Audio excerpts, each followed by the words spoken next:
जादूगर का नाम। एक समय की बात है, एक राजा के राज्य में एक गरीब आदमी रहता था। उसकी अपनी एक छोटी सी चक्की थी। किसी तरह आटा पीसकर वह अपना काम चलाता था। उसके एक लड़की थी, वह बहुत ही सुंदर थी। यह लड़की जितनी सुंदर थी उतनी ही समझदार और होशियार भी थी। वह काम काज में अपने पिता का हाथ बटाती थी। चक्की वाले को उससे बड़ी मदद मिलती थी। वह रात दिन अपनी लड़की के गुण गाया करता था। कोई भी मिलता तो वह उससे अपनी बेटी की तारीफ किए बिना नहीं रहता था। एक दिन ऐसा हुआ कि चक्की वाले को किसी काम से महल में जाना पड़ा। जब वह अपना काम खत्म करके महल से लौट रहा था तो अचानक इधर से राजा आ निकला। राजा चक्की वाले को जानता था। उसने वैसे ही पूछ लिया, कहो भाई, क्या हाल है? आजकल तुम्हारा काम कैसे चल रहा है? चक्की वाले ने आदर से झुककर कहा, सरकार, सब आपकी कृपा है। किसी तरह गुजर हो रही है। वैसे मुझे किसी बात की फिक्र नहीं है। मेरी बेटी सारा काम संभाल लेती है। राजा बोला, अच्छा, तब तो बड़ी खुशी की बात है। इस पर चक्की वाला राजा के सामने जरा डींग मारते हुए बोला, जी हाँ, ऐसी लड़की आपने नहीं देखी हो। कम से कम इस शहर में तो ऐसी समझदार लड़की कहीं नहीं मिलेगी। बड़ी होशियार है। उसे कई तरह के काम आते हैं। राजा बोला, अच्छा, उसे कौन कौन से काम आते हैं? चक्की वाला बोला, अरे हुजूर, यह पूछिए कि उसे कौन सा काम नहीं आता। अब देखिए ना, आपके महल के गोदामों में यह जो रुई रखी हुई है, मेरी बेटी चाहे तो इसे काट कर सोना बना सकती है। राजा ने आश्चर्य से कहा, अच्छा, ऐसी बात है? तब तो तुम ऐसा करना, जरा उसको जल्दी ही हमारे महल में भेज देना। मैं देखना चाहता हूं कि वह रुई को काट कर सोना कैसे बनाती है। राजा सोने का बड़ा शौकीन था। उसे रात दिन सोना बटोरने की फिक्र रहती थी। वह मन ही मन बड़ा खुश हुआ कि चलो, इस तरह सारी रुई सोने में बदल जाएगी। जब राजा चला गया तो चक्की वाले को अपनी गलती मालूम हुई। वह पछताने लगा कि मैंने राजा के सामने इस तरह बढ़ा चढ़ाकर बातें क्यों की। लेकिन अब क्या हो सकता था? वह राजा को यह नहीं कह सकता था कि उसने झूठ बोला था। वह चुपचाप घर पहुंचा। घर जाकर उसने अपनी लड़की से कहा, बेटी, तुम्हारी होशियारी और समझदारी की खबर राजा तक पहुंच चुकी है। वे तुमसे मिलना चाहते हैं। जल्दी तैयार हो जाओ, तुम्हें इसी समय मेरे साथ महल में चलना है। यह सुनकर लड़की बड़ी खुश हुई। थोड़ी देर में वह सज धज कर महल में जाने के लिए तैयार हो गई। चक्की वाला अपनी लड़की को लेकर राजा के पास पहुंचा। राजा फौरन लड़की को उस बड़े से गोदाम में ले गया जहां रुई भरी हुई थी। राजा ने लड़की के लिए एक चरखा मंगवा दिया और कहा, लो, यह चरखा है, यहाँ बैठो, इससे रुई काट कर मेरे लिए सोना बना डालो। तुम्हारे पिता ने मुझे बताया है कि तुम रुई को काट कर सोना बना सकती हो। मैं कल सुबह आकर देखूंगा कि तुमने कितना काम किया है। अगर तुमने सोना नहीं बनाया तो मैं तुम्हारी गर्दन कटवा दूंगा। यह कहकर राजा वापस महल में लौट गया। बेचारी लड़की, उसकी तो समझ में ही नहीं आया कि क्या हो गया। वह तो बड़ी खुशी खुशी अपने पिता के साथ महल में आई थी। उसने सोचा था कि राजा जी उसकी तारीफ करेंगे और उसे इनाम देंगे। यहाँ तो बात ही उल्टी हो गई। उसने कभी सपने में भी नहीं सुना था कि रुई को काट कर सोना बनाया जा सकता है, और अब राजा ने उसको ऐसा ही करने का हुक्म दिया था। वह फूट फूट कर रोने लगी और अपनी तकदीर को कोसने लगी। धीरे धीरे शाम हो गई। लड़की हाथों से अपना मुंह छुपाए रोती रही। आंसुओं से जमीन गीली हो गई। उस बड़े से गोदाम में वह अकेली बैठी रो रही थी। वहां उसे मनाने वाला कोई नहीं था। अचानक थोड़ी देर बाद गोदाम का दरवाजा कुछ चरमराया। लड़की ने आवाज सुनकर सिर उठाया तो देखा कि एक दुबला पतला नाटा और बूढ़ा, भद्दा सा बूढ़ा लंगड़ाता हुआ उसकी ओर आ रहा है। उसने समझा कि राजा का कोई बूढ़ा नौकर होगा। उसे रोते हुए देखकर चुप कराने के लिए यहाँ आया है। बूढ़े ने पास आकर कहा, बेटी, तुम क्यों रो रही हो? इस तरह रो रो कर तो तुम अपनी आंखें ही फोड़ लोगी। मुझे बताओ, क्या बात है? मैं तुम्हारी मदद करूंगा। लड़की सिसकते हुए बोली, बाबा, क्या बताऊं, मेरी तो तकदीर ही फूट गई है। राजा ने कहा है कि मैं इस सारी रुई को काट कर इसका सोना बना दूं। अगर कल सुबह तक मैंने यह काम खत्म नहीं किया तो वह मेरा सिर कटवा देगा। मेरी समझ में ही नहीं आ रहा है कि मैं यह काम कैसे करूं। बूढ़े ने मुस्कुराते हुए कहा, तो तुम घबराती क्यों हो? मैंने कहा ना कि मैं तुम्हारी मदद करूंगा। अब बताओ, मैं अगर तुम्हारा यह काम कर दूं तो तुम मुझे क्या दोगी? लड़की बोली, अगर तुम मेरे लिए यह काम कर दो तो मैं तुम्हें अपने यह सोने का हार दे दूंगी। वह नाटा बूढ़ा राजी हो गया और चरखे के पास बैठकर रुई काटने लगा। भन भन की आवाज़ होने लगी और उसकी उंगलियों में से चमचमाते हुए सोने के धागे निकलने लगे। देखते ही देखते वहां सोने के धागों का ढेर लग गया। सवेरा होने से पहले ही बूढ़ा सारी रुई काट चुका था। फिर वह अपना इनाम लेकर वहां से चुपचाप चला गया। जब सवेरा हुआ तो राजा वहां आ पहुंचा। गोदाम में पैर रखते ही राजा की आंखें आश्चर्य से फटी रह गई। उसने देखा कि लड़की ने सारी रुई काट डाली है और वहां सोने के धागों का ढेर लगा है। राजा को अपनी आंखों पर विश्वास नहीं हो रहा था। उसने देखा तो सचमुच सोने के धागे थे। राजा बड़ा खुश हुआ, लेकिन साथ ही उसके मन में लालच हो आया। वह लड़की को रुई के दूसरे गोदाम में ले गया और वहां उसे बंद करते हुए बोला, तुम यहाँ बैठो, तुम्हारे खाने पीने के लिए मैं बहुत अच्छी अच्छी चीज़ें भिजवाता हूँ। मैं तुम्हारे काम से बहुत खुश हूँ, लेकिन आज तुम्हें इस गोदाम की रुई काटनी पड़ेगी। कल फिर मैं सुबह आऊँगा और देखूँगा, अगर काम पूरा नहीं होगा तो तुम्हें फांसी दे दी जाएगी। यह कहकर राजा वहाँ से चला गया। राजा के जाने के बाद लड़की ने बाहर झांक कर देखा तो वहां सिपाही तलवारें लिए पहरा दे रहे थे। वह वहां से भाग भी नहीं सकती थी। वह निराश होकर फिर से अंदर आकर बैठ गई। इतने में दासियां उसके लिए खाने की बहुत सी बढ़िया बढ़िया चीजें लेकर उसके सामने रख गईं, लेकिन लड़की ने उसमें से किसी चीज को छुआ तक नहीं। वह फिर से उदास हो गई थी। रोते रोते वह सोचने लगी, हे भगवान, यह कैसी मुसीबत मेरे गले आ पड़ी है। इतनी सारी रुई को कौन काटेगा और भला कौन इससे सोना बनाएगा। वह दिन भर इसी तरह सोचती रही और उदास बैठी रही।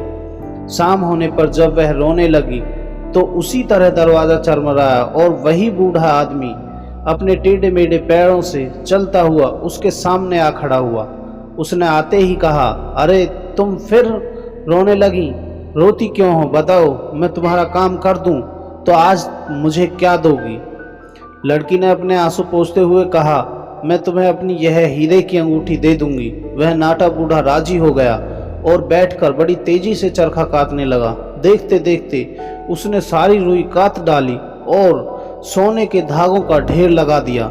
सवेरा होने से पहले ही बूढ़ा अपना काम खत्म करके और इनाम लेकर वहां से चलता बना। सवेरा होने पर राजा वहां पहुंचा। रुई की जगह उसने सोने के धागों का ढेर देखकर उसकी खुशी की सीमा न रही। अब उसे और भी लालच आ गया। वह उस लड़की को उससे भी बड़े गोदाम में ले गया और बोला, देखो, मैं तुमसे बहुत खुश हूँ, लेकिन आज तुम्हें इतनी रुई और काटनी पड़ेगी और इसका सोना बनाना पड़ेगा। अगर कल सुबह तक यह काम कर दोगी तो मैं तुमसे शादी कर लूँगा और तुम्हें अपनी रानी बना लूँगा। राजा के जाने पर लड़की फिर उदास हो गई। वह रोना शुरू करने ही वाली थी कि इतने में फिर से दरवाज़ा चरमराया और वह बूढ़ा नाटा आदमी अपनी भद्दी चाल से फुदकता हुआ उसके सामने आ खड़ा हुआ। बूढ़ा बोला, तुम चिंता क्यों करती हो? मैं शाम को आकर तुम्हारा यह काम कर दूंगा, लेकिन बताओ, तुम आज इस काम के बदले में मुझे क्या इनाम दोगी? अब लड़की कुछ चक्कर में पड़ गई। उसकी समझ में नहीं आया कि क्या जवाब दे। अब तो उसके पास इनाम देने के लिए कुछ भी नहीं बचा था। लेकिन इतने में बूढ़े ने एक चाल सोच ली और कहा, चलो, तुम्हारे पास देने के लिए अभी कुछ न हो तो कोई बात नहीं, लेकिन तुम्हें एक प्रतिज्ञा करनी पड़ेगी। जब तुम रानी बन जाओगी और जब तुम्हारे कोई बच्चा होगा तो तुम अपना पहला बच्चा इनाम में मुझे दे दोगी। लड़की को यह शर्त कुछ अजीब सी लगी, लेकिन फिर उसने सोचा कि प्रतिज्ञा करने के अलावा और कोई चारा नहीं। वह राजी हो गई। शाम को आकर बूढ़ा फिर से रुई काटने के लिए बैठ गया।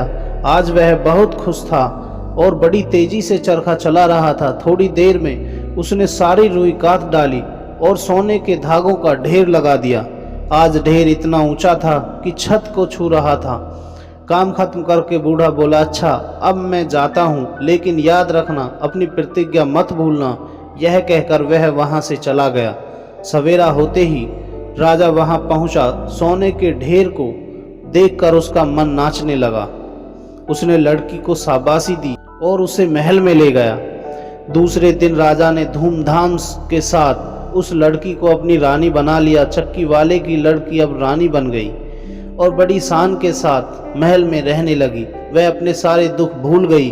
कुछ ही दिनों में उसे यह भी याद नहीं रहा कि उसने उस नाटे बूढ़े से कोई वादा किया था। धीरे धीरे दिन बीतने लगे। कुछ दिनों बाद रानी के एक बच्चा हुआ, बड़ा सुंदर नन्हा मुन्ना गोल मटोल सा बच्चा। रानी की खुशी की सीमा ना थी। वह दिन भर बच्चे को खिलाती और लोरियां गाकर सुलाती थी।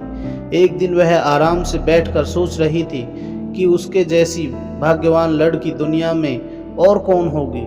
उसे किसी बात की कमी नहीं थी। वह इतने बड़े राज्य की रानी थी। हीरे जवाहरात, हाथी घोड़े, नौकर चाकर, सब कुछ तो था उसके पास। वह इसी तरह सोच रही थी कि अचानक दरवाजा चरमराया और वही नाटा बूढ़ा शरारत से मुस्कुराता हुआ रानी के सामने आ खड़ा हुआ। तुम क्यों आए हो? क्या चाहिए तुम्हें? रानी ने घबरा कर पूछा और बच्चे को कसकर अपनी छाती से चिपटा लिया। रानी डर के मारे थर थर कांप रही थी। बूढ़े ने मुस्कुराते हुए कहा, मुझे तुम्हारा यह बच्चा चाहिए, जल्दी से इसे मुझे सौंप दो। क्या तुम अपना वादा भूल गई? यह सुनकर रानी फूट फूट कर रोने लगी। उसने रोते सिसकते कहा, बाबा मुझ पर दया करो, तुमने मेरी बड़ी मदद की है, मैं कभी तुम्हारा उपकार नहीं भूलूंगी। इस बार तो मुझे माफ कर दो। मेरा बच्चा मुझसे मत छीनो। इसके बदले तुम जो चाहे मांग लो, लेकिन इसे मेरे पास रहने दो। उसको इस तरह रोते हुए देखकर बूढ़ा थोड़ी देर के लिए सोच में पड़ गया। फिर वह बोला, अच्छा मैं तुम्हें 3 दिन का समय देता हूँ। तुम सोचकर बताओ कि मेरा नाम क्या है। अगर तुम ठीक ठीक मेरा नाम बता दोगी तो मैं तुम्हें माफ़ कर दूंगा और तुमसे बच्चा नहीं लूँगा। यह कहकर बूढ़ा जिस तरह आया था उसी तरह चुपचाप वहाँ से चला गया। रानी को रात भर नींद नहीं आई। वह कोई ऐसा तरीका खोजना चाहती थी जिससे बच्चा उसी के पास रहे। वह नाटा बूढ़ा इसके लिए बड़ी टेढ़ी शर्त रख गया था। भला रानी कैसे बता सकती थी कि उसका नाम क्या है? वह रात भर तरह तरह के नाम सोचती रही। उसने वे सारे नाम याद कर डाले जो अब तक उसने सुने थे। सुबह जब बूढ़ा आया तो वह एक एक करके नाम गिनाने लगी, लेकिन हर नाम पर बूढ़ा इनकार कर देता था। वह मुस्कुराकर कहता था, नहीं, यह मेरा नाम नहीं है। दूसरे दिन रानी ने अपने कई नौकरों को शहर में इधर उधर दौड़ाया और उनसे तरह तरह के अजीब से नाम ढूंढ कर लाने के लिए कहा। दूसरे दिन जब वह बूढ़ा आया तो रानी उसे फिर से नाम गिनाने लगी। आज उसने बहुत टेढ़े मेढ़े और अजीब से नाम सुनाए, जैसे कुबड़ा, एचकताना, डेढ़ टंगा वगैरह वगैरह। रानी ने सोचा कि इस तरह बूढ़ा चिढ़ जाएगा और अपना असली नाम बता देगा, लेकिन वह शरारत से मुस्कुराते हुए बोला, नहीं नहीं, इनमें से एक भी मेरा नाम नहीं है।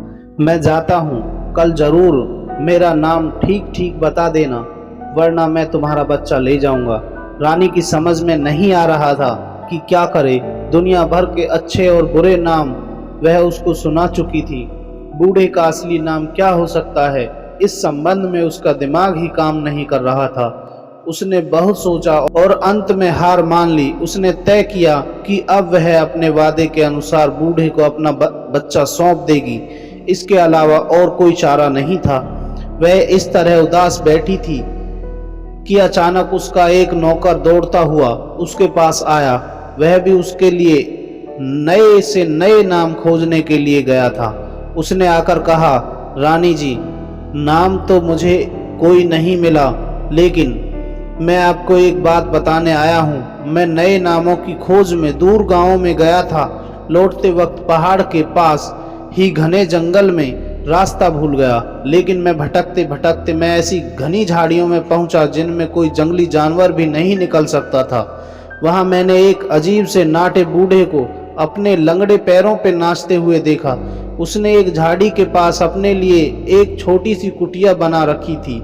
उस कुटिया के सामने उसका चूल्हा चल रहा था और वहाँ वह नाच रहा था। उसने अपने सिर पर ताजी सिकी हुई कुछ बड़ी छोटी रोटियां एक तसले में ले रखी थी। जब वह नाचता था तो रोटियां तसले से नीचे गिरने को आती थीं, लेकिन एक भी रोटी नहीं गिरी। वह मगन होकर नाच रहा था और खुशी से गाना गा रहा था। उसके गाने का मतलब था, आज मैंने बढ़िया खाना बनाया है और मैं भरपेट खाऊंगा। कल तो मुझे रानी का बच्चा लेने जाना है। बच्चा मुझे मिल जाएगा, क्योंकि रानी को पता ही नहीं है और न कभी पता चलेगा कि मेरा नाम है रम्पलस्टिल्टस्किन। यह सुनकर रानी खुशी से नाच उठी। उसे अब विश्वास हो गया कि जंगल में नाचने वाला बूढ़ा वही था और यही उसका असली नाम है। उसने 2-3 बार यह नाम अच्छी तरह से याद कर लिया और फिर नौकर को इनाम देकर वहां से विदा कर दिया। दूसरे दिन सवेरे वह नाटा बूढ़ा उसी तरफ फुदकता हुआ उसके कमरे में आ पहुंचा। आज वह बहुत खुश था। वह बच्चे को अपने घर ले जाने के लिए एक खूबसूरत सा कंबल भी अपने साथ लेकर आया था। कमरे में आते ही उसने एक छोटे से कंबल को रानी के सामने बिछा दिया और फिर रानी से कहा, हाँ बताओ, मेरा असली नाम क्या है? आज तीसरा दिन है। अगर तुम ठीक ठीक मेरा नाम ना बता सको तो चुपचाप बच्चे को मेरे कंबल पर लेटा दो। मैं इसी में लपेट कर उसे ले जाऊंगा ताकि उसे ठंड न लगे। रानी को उसका असली नाम तो मालूम हो ही गया था, लेकिन वह इस तरह देखने लगी जैसे उसे अभी नाम मालूम नहीं हुआ था। उसने कहा, तुम्हारा नाम विलियम है? नहीं, मेरा नाम विलियम नहीं है। बूढ़े ने खिलखिलाते हुए कहा, तो फिर जॉर्ज होगा? नहीं, यह भी मेरा नाम नहीं है। और वह कमरे में खुशी से उछलने लगा। रानी ने फिर कहा, अगर जॉर्ज नहीं है तो जॉन होगा? नहीं, यह भी मेरा नाम नहीं है। बूढ़े ने खूब जोर से कहा और फिर कंबल की ओर इशारा करते हुए बोला, लाओ, अब बेकार का बहाना ना बनाओ और बच्चे को कंबल पर लिटा दो। अब मौका देखकर रानी बोली, तो फिर तुम्हारा नाम रम्पलस्टिल्टस्किन है। यह सुनते ही बूढ़ा चौंक पड़ा। उसे उम्मीद भी नहीं थी कि रानी को उसका असली नाम भी कभी मालूम हो सकेगा। उसे बहुत बुरा लगा, लेकिन अब वह कर ही क्या सकता था। वह मारे गुस्से के जमीन पर जोर जोर से पैर पटकने लगा और बोला, तुमने जादू किया है। तुम्हें किसी भूत या जादूगर ने मेरा नाम बताया है। मैं उन लोगों को ठीक कर दूंगा। बूढ़ा बहुत जोर जोर से चीख रहा था और जमीन पर पैर पटकता जा रहा था। इसी बीच उसने एक बार इतने जोर से पैर पटका कि उसका पैर जमीन में धंस गया। बड़ी मुश्किल से जोर लगाकर बूढ़े ने अपना पैर जमीन में से बाहर निकाला। उसे बहुत चोट आई थी। वह जोर जोर से बड़बड़ाता हुआ और एक पैर से लंगड़ाता हुआ उस कमरे से बाहर भाग गया। जाते जाते वह अपना कंबल भी उठा ले गया।